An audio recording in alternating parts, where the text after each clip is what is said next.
Good morning. It is Saturday, July 10th, and today I'm going to tell you about the UN that has finally done something that I agree with. They have finally, after all these years, come out on the side of Israel and against anti-Semitism. This is a historic event. For its entire history, no nation has been chastised more than Israel. So I don't remember exactly how old the UN is.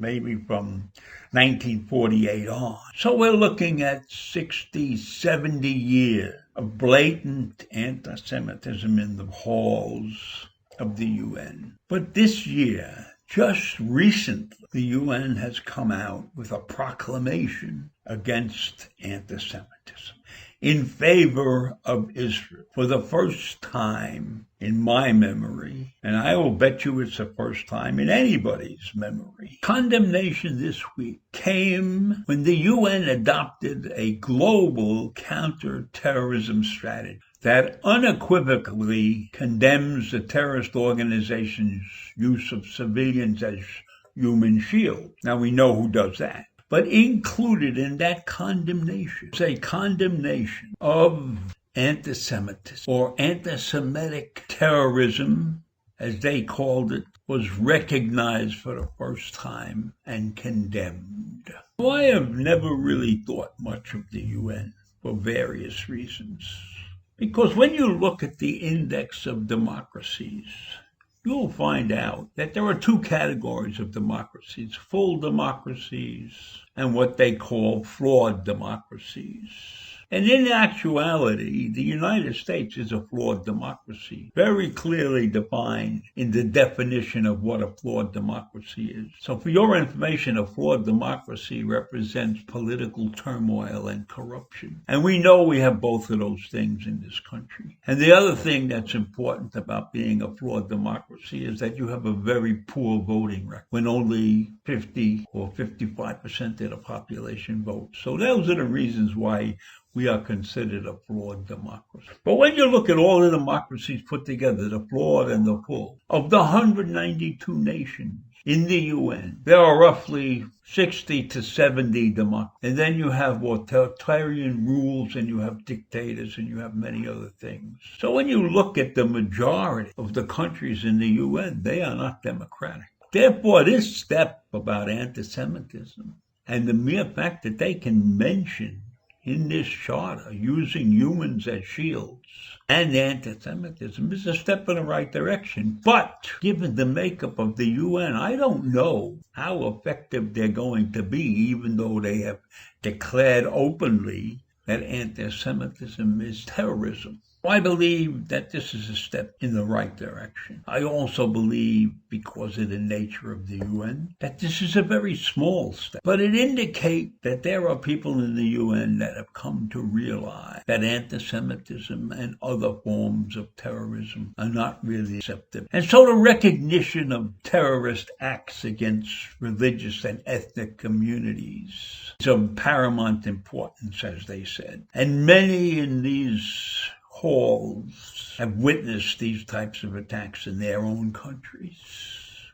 And it's time that the UN stood up and said so. Because terrorism is terrorism, and it should never have to be explained or justified. And the UN must fulfill the promise of zero tolerance for terrorism and zero excuses and zero explanations for terrorism. And that's the only way that we can defeat those heinous deeds. Now, I did not find this item in any of our national newspapers, nor did I hear about it on any of our national news media. No TV, no radio, nothing.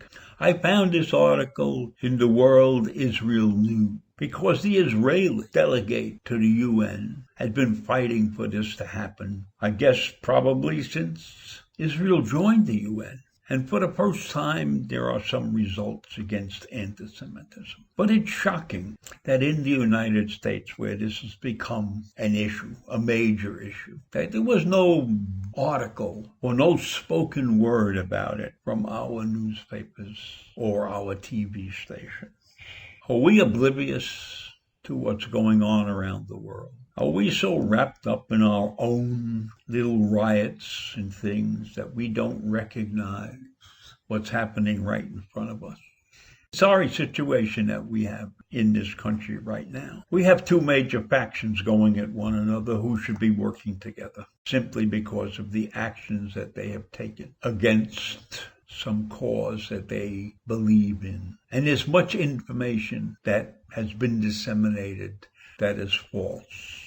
And we can blame social media for that. But we can also blame the people who read those things or listen to those things for a lack of doing their homework, for a lack of attempting to find out the true facts. We are forced in our lives to listen to stories that have been told to us by people who we admire or we respect in one way, shape, or form. It doesn't mean that they always tell the truth, because everybody's human and they have perspectives on things that are different than your perspective on things.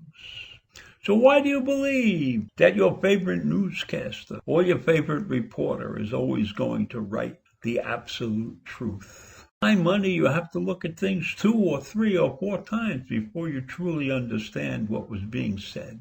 When I was growing up, I was taught that you can only believe about 50% of what you read.